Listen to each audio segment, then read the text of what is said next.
Erev Tov Talpiot. And good morning in San Francisco. My name is Wayne Firestone. I'm the executive director of the America-Israel Friendship League, and have we got a tour for you today.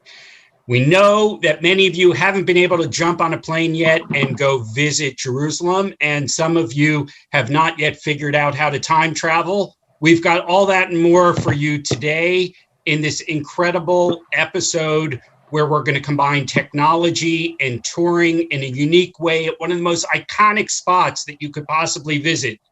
And you will visit soon when you see this webinar and this amazing museum that you've been to before. And if you haven't been there, you will want to go there. Indeed, there are some new things happening in Jerusalem. Just another reason to want to get back and to visit. We're so excited to have this amazing program today with three people who have one thing in common. They're not actually in the same place today physically, so we get to do all the virtual stuff, but they have in their heart Jerusalem. They have in the heart the Jerusalem of the past, the present, and the future.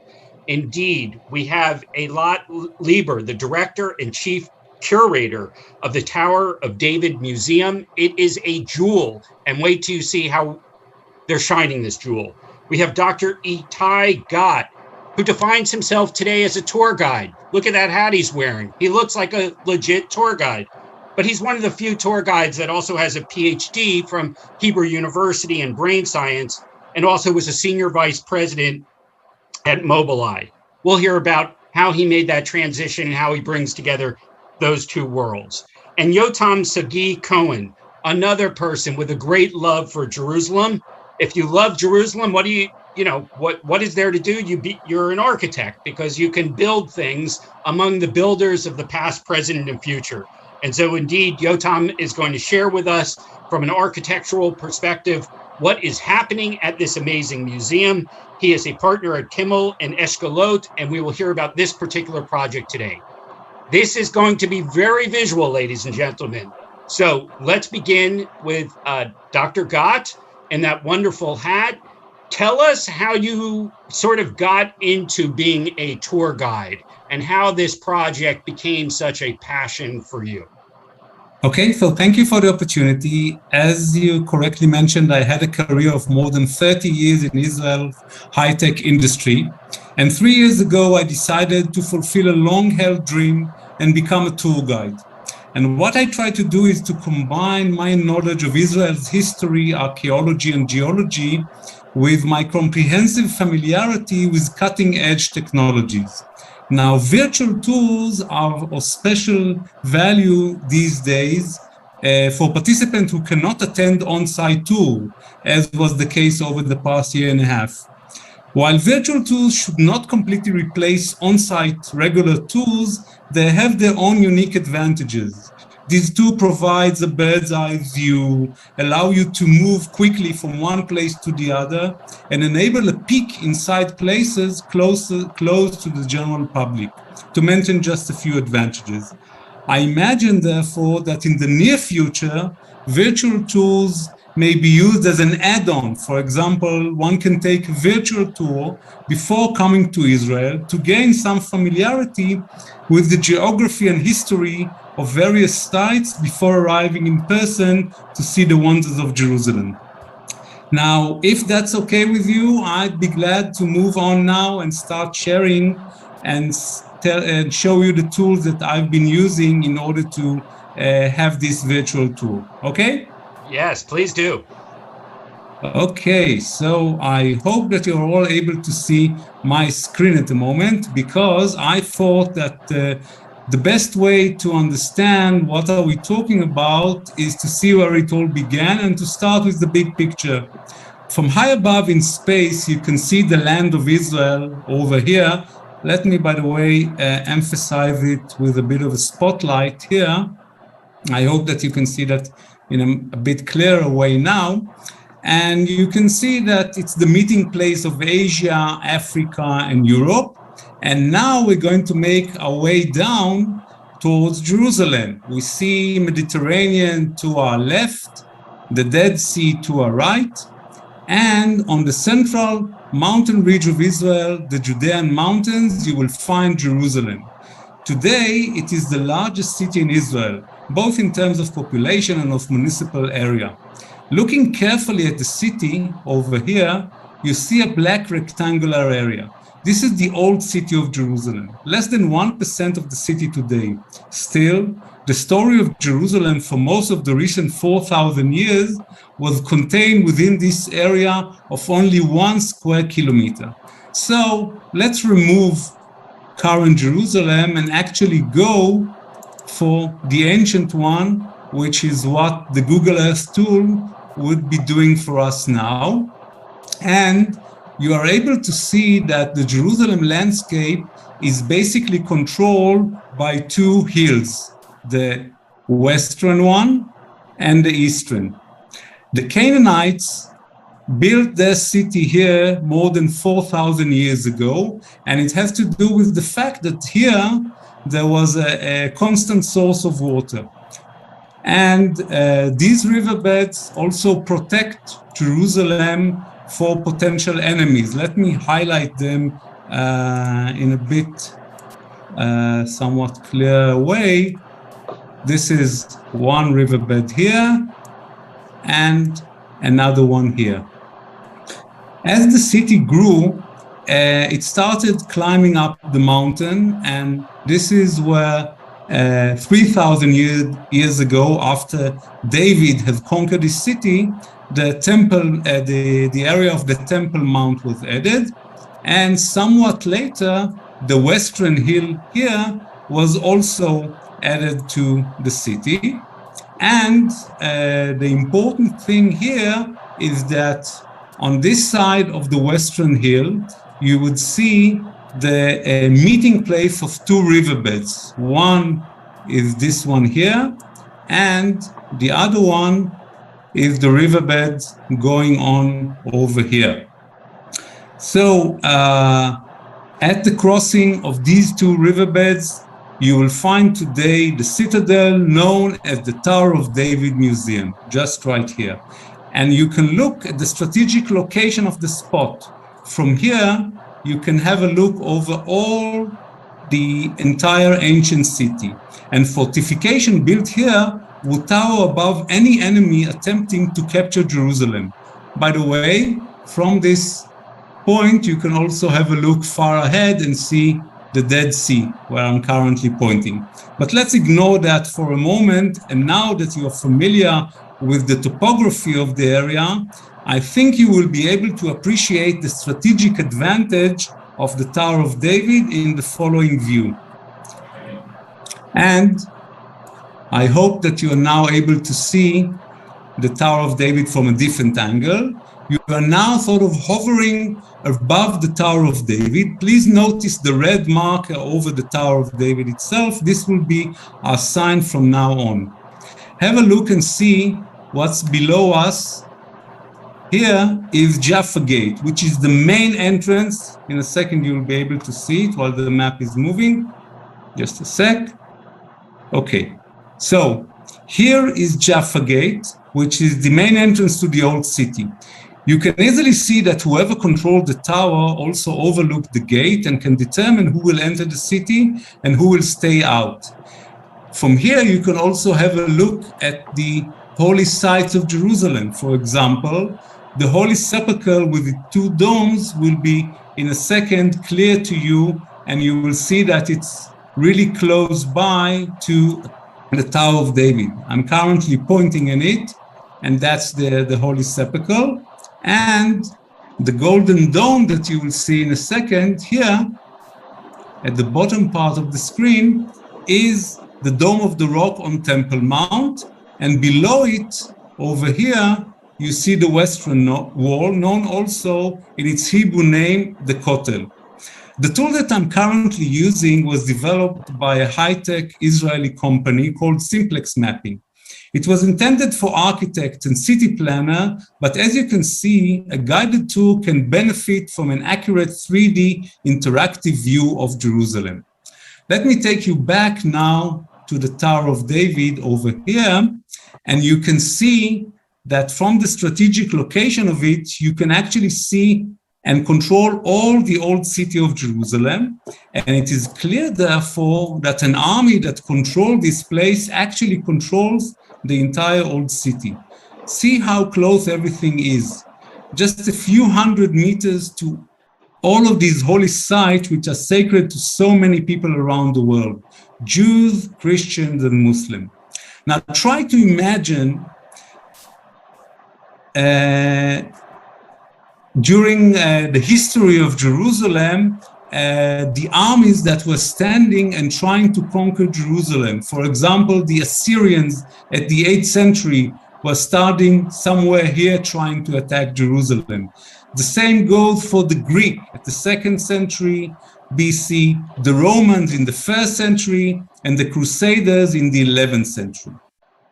Now, looking down at the Tower of David, what we will be able to soon see is what archaeologists will tell you, namely that the Tower of David Museum does not only present the history of Jerusalem within its walls, but you can actually feel and touch the history of the city looking at the museum. Now, let me show you a few examples of that. I'll start with the protective layers of the Tower of David. Here, from that side, you will be able to see a moat that goes all around the fortress. This moat was built here first during the Crusader time, around 900 years ago. Now, the top of the tower that I marked with the marker here was added 500 years ago at the 16th century. And if I take you now inside the moat, you will see here a tower and a gate that is the only entrance to the citadel, and this was added at the 16th century. Now, if we move and look inside the citadel, we are able to see a few of its wonders as well. For example, what we see here, and I'll point it out now with a different color here, this round shape that I'm currently pointing at, you see it? Okay, that's the base of a Muslim tower from the 8th century, and this is just adjacent to this wall here that I'm currently coloring that was erected here 2200 years ago during the period where the Second Temple was standing on the Temple Mount. Now, I'll change a bit the view so you will be able to see one of the best known symbols of Jerusalem, which is this tower over here. This minaret, which served the muezzin calling the people to come and pray, was erected here in the beginning of the 17th century. But as I was saying, since the 19th century, this minaret is one of the best known symbols of Jerusalem. In order to have a closer look at the next fascinating building, I suggest that you'll take a seat and we'll do just this. Take a seat. You are now sitting in the chair placed here for viewing the incredible night spectacular projected on the walls of the museum in the evening. From this vantage point, we can look at one of the wonders of ancient Jerusalem. So we already saw this tower, but let's change our view to the other side and look at another much ancient tower that was placed here. This was built here 2000 years ago by King Herod. And if you look closely at the stones here, as I'm making them much bigger for you, you will see the famous marginal draft that is also in evidence of the stones of the Western Wall. Let me highlight that for a second. This is the frame of the stones, and anybody who's been near the Kotel, the Western Wall, probably remember that these stones have the same carving on them. Now, the size of the stone that kept this tower standing for the last 2000 years is impressive. Not the entire tower survived the perils of time. Roughly half of the Herodian tower is still there. But even this half is enough to impress us with the building capabilities of King Herod. We should remember, however, that Herod was not only the builder of Jerusalem, he was also a notoriously cruel king. His cruelty was inflicted in many cases on the people closest to him. For example, he ordered the execution of his wife, Miriam, as he suspected her of plotting against him, and then mourned her for more than a year. A legend claimed that Herod had Miriam's body immersed in honey for 7 years. Keep this story of King Herod and the honey in mind as we fast forward 2,000 years to something that was discovered within a crevice that you see just here in the tower. Let me show you a short video of event that took place here in the fortress just 2 years ago. At that time, visitors to the museum were complaining about bee stings, especially when climbing this Herodian tower. It turned out that in this tower, built to keep enemies out of the city 2,000 years ago, there is a hole. This thing, it was created by a bombshell from the 1948 war during the battles over Jerusalem. Museum staff discovered that the crevice was the source of the bees swarming the tower.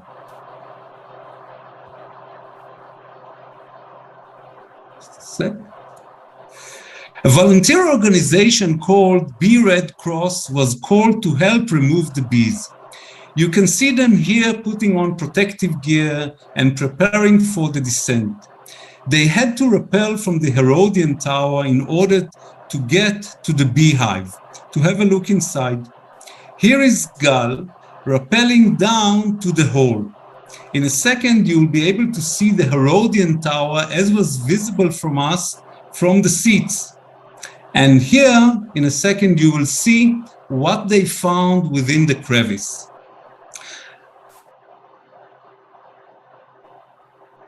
A complete beehive with a honeycomb. The beehive consisted of more than 25,000 bees. What we can see now is the careful removal of the beehive in order to relocate it safely to another location where the bees will continue to thrive. With the story of that, I'll end the short taste of a virtual tour of Jerusalem and pass on the torch to my associate. I'd like to conclude that what we've seen is the Tower of David Museum, the place where honey found in the 21st century remind us of King Herod who built this magnificent tower, and where all of the history of Jerusalem is before our eyes and under our feet. Eilat, you know, if I were a museum director and I discovered a swarm of bees on the facility, I might call an exterminator, but that's not what you all did under these circumstances. And we have just people pouring in with love of stories of the Citadel, people who have attended concerts, people who have attended the light shows, people who didn't even know there was a museum on the inside. And obviously, for the past year, nobody's been able to visit. Tell us, you know, with all of this excitement and this stage of reopening now, why did you make the decision to take on a large-scale project to renew the museum in addition to just reopening it? Of course, it's a magical site, the Tower of David, located in this ancient citadel. It's the only museum in the world that tells the full story of Jerusalem. 4,000 years of rich history, and as you said, together with events and night show and many other activities for visitors from all over the world. But after very successful 30 years and millions of visitors who visited the Tower of David, it's time for renewal. So why? First of all, as you can see, the site itself is an archaeological site, needs preservation, because after so many years, the stones, the ancient towers, the ancient spaces needs some, conservation and preservation. Second, we had to renew the infrastructure. Also, we wanted to find new language to engage the young generation with the story of Jerusalem and renew the exhibition. So it became a very excited and large project. But as you know, before planning the future, we had to go back and learn and discover who put his foundation before us. And here, I want to introduce you to Dr. Amit Re'em, the regional archaeologist from the Israeli Antiquities Authority. They are our partners in this project. So let's hear Amit Re'em about the archaeology and history of the citadel. You are looking at a large-scale excavation that we are conducting right now after the decision to renovate the Tower of David Museum. And this is a rare opportunity, us, the archaeologists, to come and explore, I will say, even a symbol in Jerusalem. Where we are exactly? We are outside the current medieval walls of the citadel. Few minutes, you can see behind me Jaffa Gate. June 1935, a great British archaeologist, his name is Cedric Norman Jones. Jerusalem is in the hands of the British. It's before the Israel state. Now he decided to open half of this ramp, the southern part, and explore and conduct archaeological excavation. And he does it. And he left a diary with photos in the archive of the Israeli Antiquity Authority. Jones, in his excavation on 1935, used classical archaeology. He searched for coins and ceramic, which enabled him to date all these systems of walls and fortifications to the time of the Crusader. But we are doing something else. 15 years, more than 15 years pass, maybe more than half a century. We are using carbon dating. Between the stones of the fortification, there is a cement and chalk and charcoal. We collect it very meticulously and systematically, and we analyze it together with the well-known Weizmann Institution in Rehovot. Doing so, we could date the stone, the mortar, and we could scrutinize even more precisely the dates of Jones. So in a way, you have here all the system of how archaeologists in Jerusalem think and operate and how are using my predecessor materials. Eilat, I know you have, thanks for the patience there. We got to see an important piece of the beginning of this, as you said. It seems to me that if you had just sort of like gotten rid of the bees and integrated the wonderful technology that we saw from Itai, it could have been Dayenu, but you kept going, and you've even moved, as I understand, beyond the confines of the walls of the citadel itself. So tell us a little about the renovation and where should people expect to be able to go in the future? Yes, so as I said, our mission is to tell the story of Jerusalem, very complicated story, 4,000 years, starting with 1,000 of Jewish history to temples, and later Christianity, and later Islam. Actually, the history of Jerusalem is the history of the world. So this is challenging.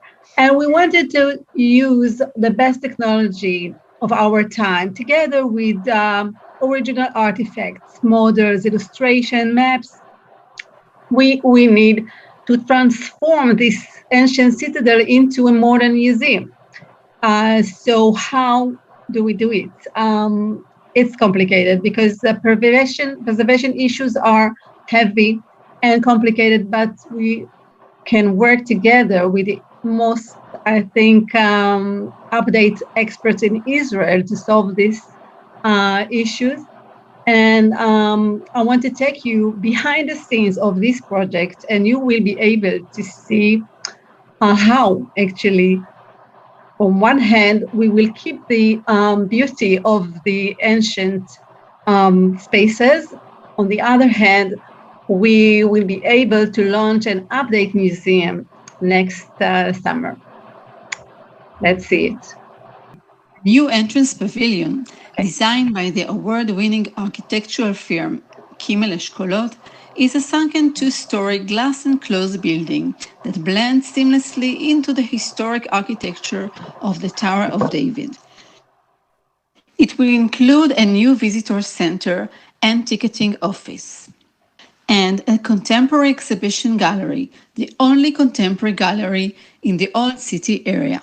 Outdoors, there is a terraced cafe, facilities that are available for the general public, and for the first time, there will be a shady sitting area at the entrance to the Old City. Leaving the entrance building, we can go into the main courtyard. We are upgrading the museum galleries and creating a new permanent exhibition, adapting the infrastructure for the 21st century. We are laying new cables and infrastructure for the interactive and digital exhibits that will be included in our new exhibition. The ancient guard rooms will be converted into galleries that will contain displays, exhibits, and the latest technology. 21st century technology, including fiber optic cables and advanced audiovisual equipment, are being installed without harming the ancient stones. The new exhibition will rely on traditional exhibits as well as on technologically advanced and interactive displays. Our team of architects, designers, and curators will be using immersive techniques to tell the story of Jerusalem, both chronologically and thematically. Objects and artifacts will also be part of the display, blending the old and the new. The exhibition also deals with themes that explore the unique heritage of the city and the reason it is so important to world civilization. The conservation of the citadel itself is a major part of the Renewal project. Expert conservationists examine every stone in the citadel for damage and are using traditional mortars to repair any cracks. When completed, we will have new upgraded spaces for the museum. For the first time, the Citadel of Jerusalem will be accessible to all, with 2 glass elevators that provide access to almost every level of the historic site. One of the major undertakings of the project is the conservation of the Fatzael Tower, the only one of the magnificent towers built by King Herod that is still standing today. We are ensuring that this 2,000-year-old tower will remain strong and powerful for future generations.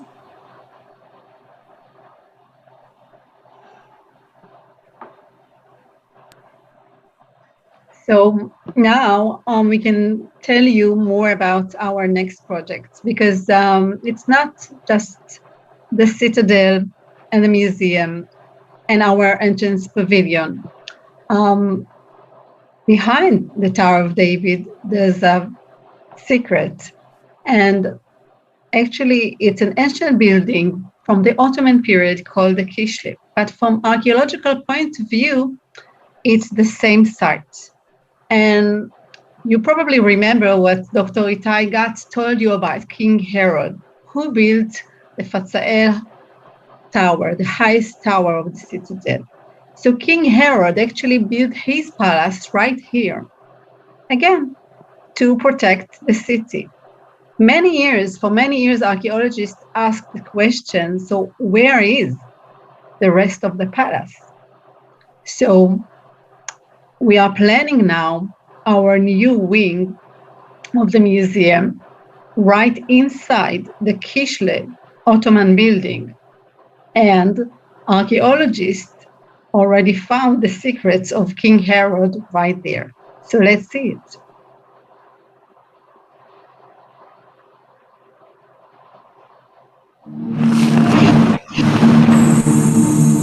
Deep within the ancient walls of Jerusalem, a story has waited 3,000 years to be told. In this historic building, at the Tower of David Museum, lies the story of Jerusalem from the kings of Judea to modern times. For 2 years, Jerusalem's top archaeologists dug by hand through layer upon layer of history to uncover the stones that bear witness to civilizations. This building was a prison built by the Ottomans and used by the British to jail resistance fighters struggling to establish a Jewish state. Here they left their mark on the prison walls with a map of Israel and the Star of David. Excavators descended 10 meters and found evidence of Jewish life in Jerusalem during Crusader times. They found the very foundations of the magnificent palace of King Herod of 2,000 years ago. A rock water tunnel stretching from the palace to the edge of the city served as an escape route for those fleeing the Roman destruction of the city. Archaeologists uncovered the massive city wall built by King Hezekiah during the time of the First Temple. Here is the story of Jerusalem, hidden and waiting to be told. New technologies will bring archaeological spaces to life. We are preserving the beauty of this ancient structure while allowing new audiences to enjoy immersive experience that will explain the significance of the site. Working with the noted design firm Local Project, who designed the 9/11 Memorial Museum in New York, we will use technology to take the visitor on a quest for history. The glories of the past will come alive deep within the excavation itself. Visitors will virtually meet the people who made history, from biblical times right up to modern times, including Shmuel Matzah, who etched the symbol of the Irgun underground along with his name on the prison walls when he was held as a prisoner in the Kishle by the British in the fight for the establishment of the State of Israel. ואשרתם הם לא ישברו אותנו, אנו גם לא נחוף הגב. ואז אני אמרתי לעצמי, אני אשים את הסמל הזה כמסר, מסר לבריטים, שהם לא ישברו אותי, כי הרוח שלי חזקה, ואפילו בכלא, שידעו שאני שייך למחתרת. The impressive renovated building and archaeological site designed by Kimel Eshkolot will house 2 galleries, the Kishle Experience and a rooftop terrace. One of the most exciting parts of the Renewal project has spearheaded the revitalization of the historic center of Jerusalem, the Jaffa Gate area. The municipality and the Ministry for Jerusalem and Heritage are matching partners in the plan to create an educational complex beneath Jaffa Gate Square and the National Park.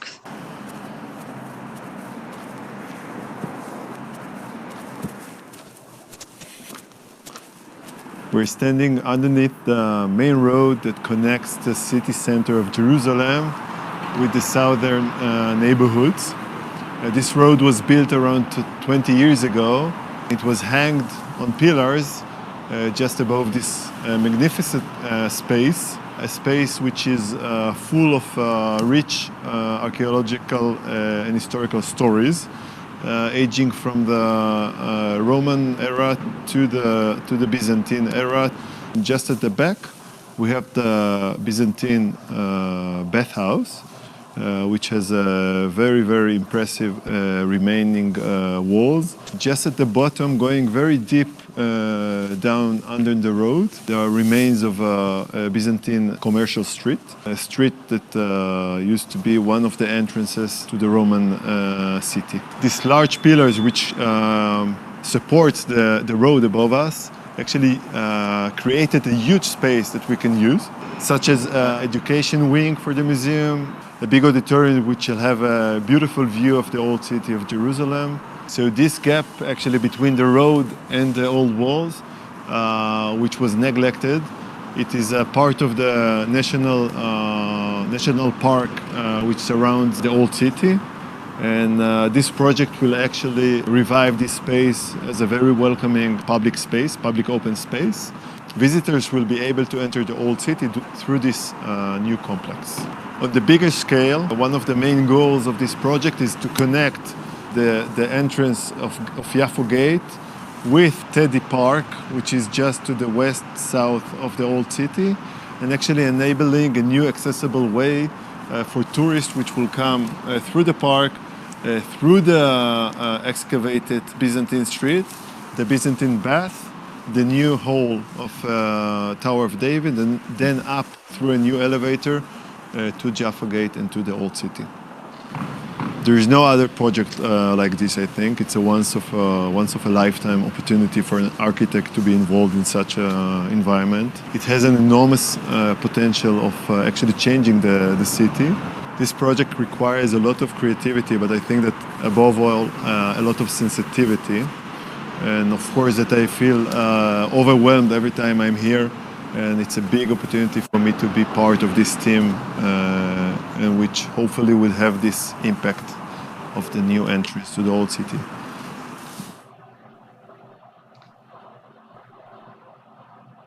Eilat, thank you for sharing those segments. And I know we have Yotam with us, not only virtually, we have him in person. You used the word sensitivity, Yotam. And obviously, you are in the line of fire to all the opinions that will come through as you're designing this. How do you draw that balance between, what gets to be preserved and what becomes an entirely new dimension to the project, which you just showed us a bit of a sneak preview to. And when can I go through that tunnel to get to Park Teddy? Hopefully soon. First of all, hi everyone. It's exciting to have such a huge crowd today. There is a lot that I can tell you about it, but as for what you asked, I think that the first thing we have to remember, and Itai mentioned the history and the I would say the evolution of the site. It is a citadel. It wasn't meant to welcome anyone in. On the other hand side, and what we're doing nowadays, as you can see, it's a huge project. We're working now on one pavilion and on the galleries, on the existing citadel, but we are spreading our lines of circulation all the way around to the Kishle, as Eilat presented, and next step will be this Byzantine excavation and the new tunnel. It's a huge impact on this area, on the, I would say, the urban planning side. And everything we're doing today, which I think is very different from everything that all the great builders done before, is that we are doing it in a very humble way. Everything needs to be on the lowest silhouette it could be. The majority of the volumes are excavated to the ground. We are really the only interventions that will, in a way, change the skyline are the ones that we're doing for the accessibility of where we're making all the levels.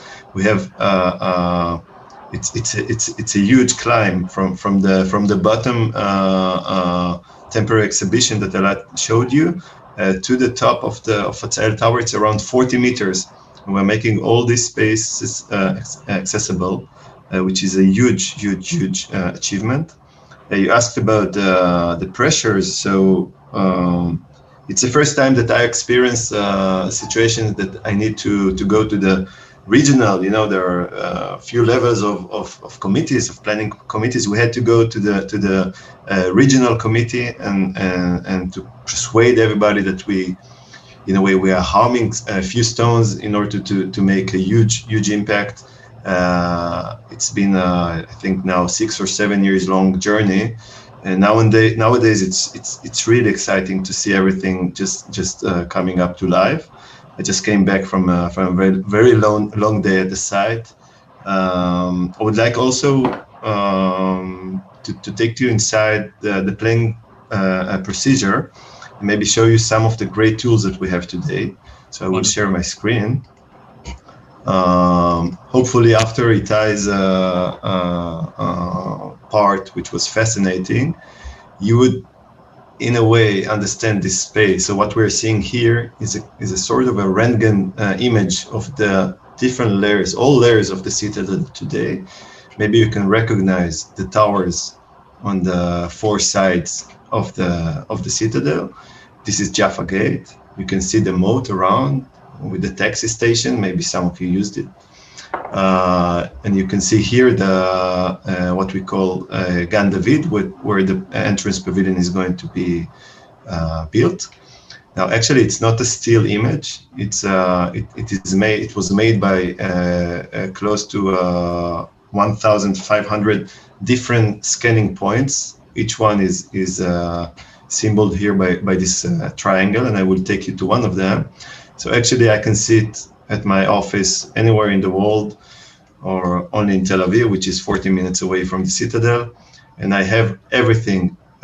Each stone is here scanned, and it's not just a picture. I can take measurements. I can try and understand different situations of the walls while planning the new interventions. So this is one amazing tool that I cannot even try and imagine how we would come with this project without it. And then I will take you to the other tool, which is maybe even more exciting. This is a 3D model that we are using in order to plan everything. You can again recognize everything from the minaret, the Muslim tower here, the Fatsael deck tower, which is the highest point, and the lowest point that will be here in the excavation of the tower of the entrance pavilion. Sorry, and I think that while showing off with this great tool, I can also tell you a little bit about the architecture. So you can see here the very low silhouette of the new building, which is close to 1,000 square meters, which are excavated down to the earth, to the ground, in a very, very complicated engineering project, which is now being undertaken.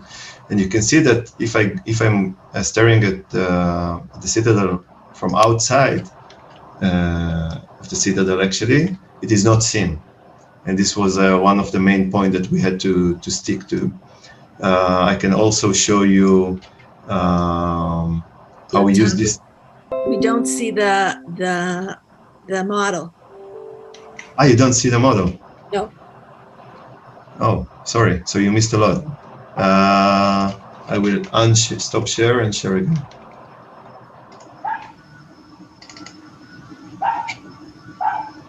There we go. Okay. Now? Yes, now it's good. Okay, sorry.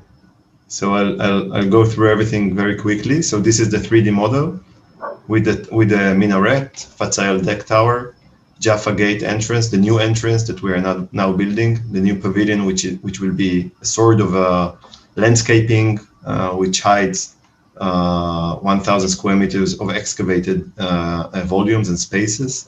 And as I before just showed to myself, apparently, I will show you now again the fact that this building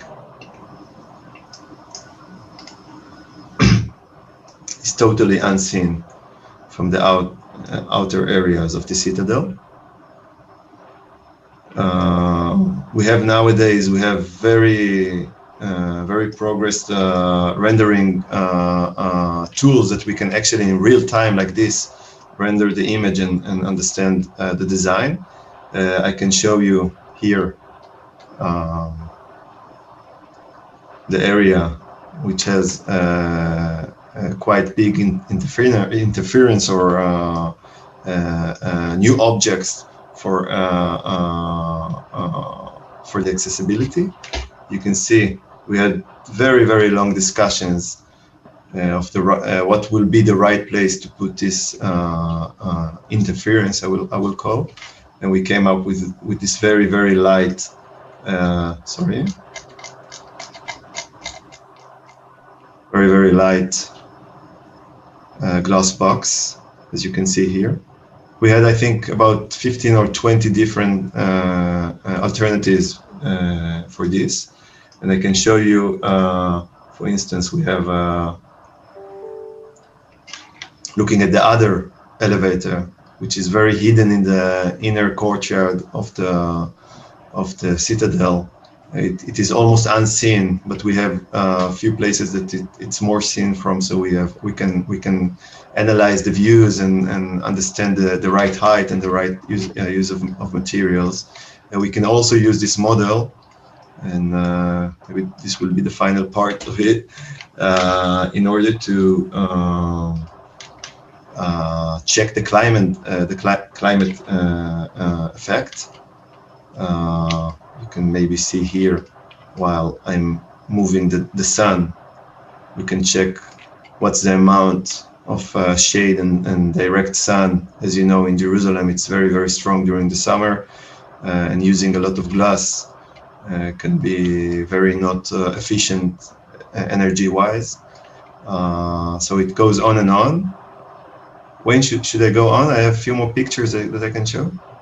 You know what? Why don't you continue to show them in the background? But I'm going to jump into some of the questions. We just have a huge response from people who can't wait to come see it themselves. So I guess Eilat, the first question goes to you. What kind of timeline is the project on now in terms of completion?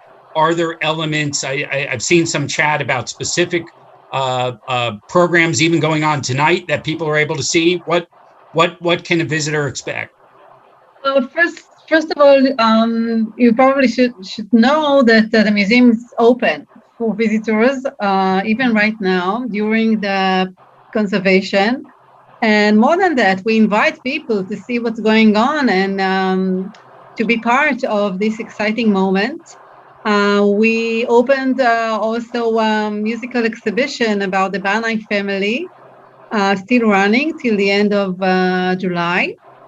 And we project the night spectaculars. So if you're planning to visit Jerusalem, you're mostly invited to visit. But we planning to launch the Update Museum next summer, a year from now.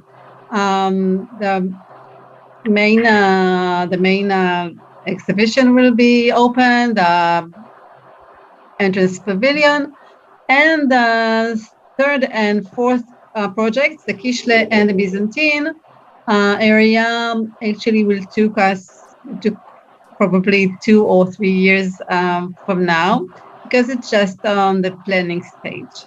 Sure. Well, let me come back to Itai for a moment. I think this blend of using this visual technology to tell the story and give us a look at things that it would be probably very difficult even on a physical model to see the level of detail that you presented. I'm curious about how broadly this technology is now being used and for museum purposes like the ones you're using, and also if you made any special discoveries yourself by utilizing this new technology about Jerusalem. So I can say that I made a few discoveries in the sense that the ability to hover above Jerusalem and have a look certainly showed me few things that I haven't noticed before, and it is quite fascinating to use that in order to show. And I think that the basic thing about how everything is close by, and I hope that you're able to see that now when I'm hovering above the old city, is clearly one of them that exemplify that you can almost never see when you're walking on ground, and you perceive much easier when you're looking on this kind of display. Now, I do think that these kind of tools have a place, even when it will be possible to visit on site, because that's the kind of extra information that you're able to get, exactly like Yotam was showing us in terms of the upgrade, and that all the tools that we were able to show during the museum. Well, there's no question that perspective that this technology brings, allowing us to look from above, as you said, and Yotam, the expansion is allowing us to go underneath the museum. Tell us a little bit about the process of like drawing that map underground and creating this new extension. You mentioned that anytime you touch an antiquity or a stone, that there are lots of levels of approvals that require. Were there any, I assume because it's underground, there were no housing structures or any other impediments, and it was, but, you know, did you uncover any challenges along the way? First of all, we don't know the whole picture, of course, because everything is now, hasn't been dug yet. And like every other project in Jerusalem, you don't know until you start digging. We have used, if I can just share for a second the screen. We have used whatever materials we had, like the ones I showed before. Not this. Of course, we made some initial excavation just to test the soil and to understand where we're standing generally, and to see the layers and how we should stabilize the new building. But we also used historic pictures and drawings, because there were like huge archaeologists during the British Mandate in the early 1920s or 1900s, sorry. So these pictures in a way helped us plan the right spot for the whole machinery rooms and stuff, knowing from those pictures and just putting the measurements on site and understanding what we are about to reveal. But the huge tunnel that we showed briefly is a big mystery. We assume that we will find some extension of the Roman or Byzantine shopping street, or any other surprises. Some of them can change the plannings while building. It's a common thing while planning in those situations. So it's exciting. It's part of the process. It's more than exciting. You've whet our appetite on certainly on multiple levels. A number of people noted the Chihuly fixtures and want to know if that will be continuing in the exhibit. Don't worry, absolutely, yes. You will find Chihuly in your next visit. And what about the walk? My favorite memory from this is walking along the exterior of the citadel itself. And will those sort of walking tours still continue as well? Yes, of course. This is, as you heard, very important archaeological site and heritage building. This is not going to change.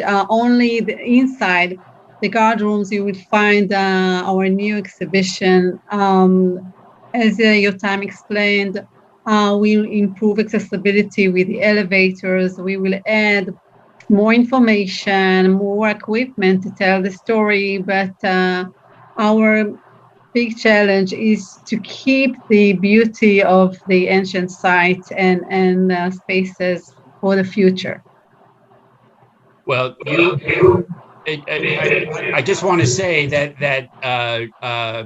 you revealed a secret today. I think a lot of folks on this call who know Israel well and love Jerusalem dearly are probably spreading the word of a new must-see element of an Israel trip. Certainly the vision and of what you're doing to renew the museum is absolutely incredible, and we're grateful for you all sharing that with us. We know there's additional work to do. The technology that's already been integrated that Itai showed us would be reason enough to spend an afternoon with him if you had the good graces to be able to do that in person. Really an amazing project.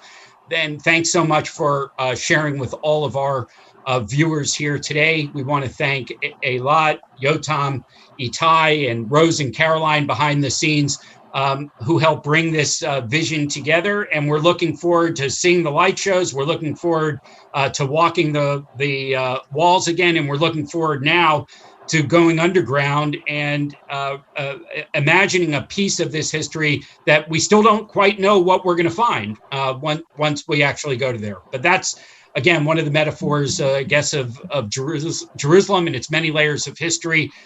This is an incredible opportunity for people to come visit, see the project in process, and we'll look forward to celebrating a great groundbreaking of the opening of the new wing. For all of you that are visiting us for the first time, we do this webinar, have been doing it since the beginning of the COVID period. You can still come. We don't ask for your vaccination cards. You're all welcome on Zoom. We encourage you to take your vaccinations as soon as you can and to come travel to Israel to be able to see all of this in person. In the meantime, this coming Sunday, we have an amazing program with a winner recently of the Israel Prize, Dita Branicki, in conversation with Dr. Yossi Vardi. She is the co-founder of Ormat, and really one of the founders of the Israeli high-tech industry before there was an Israeli high-tech industry. A recent octogenarian who's going to tell us her story about co-founding a company with her husband and what that has allowed them to do to give back to the community as well. So we hope you'll join us on Sunday. Watch Israel continue to make history, come visit history, be a part of that history. And everyone, have a safe week. From all your friends here at America-Israel Friendship League. Thank you very much for the opportunity to share this experience. We are here waiting for you, miss you very much, and hope to see you soon in Jerusalem.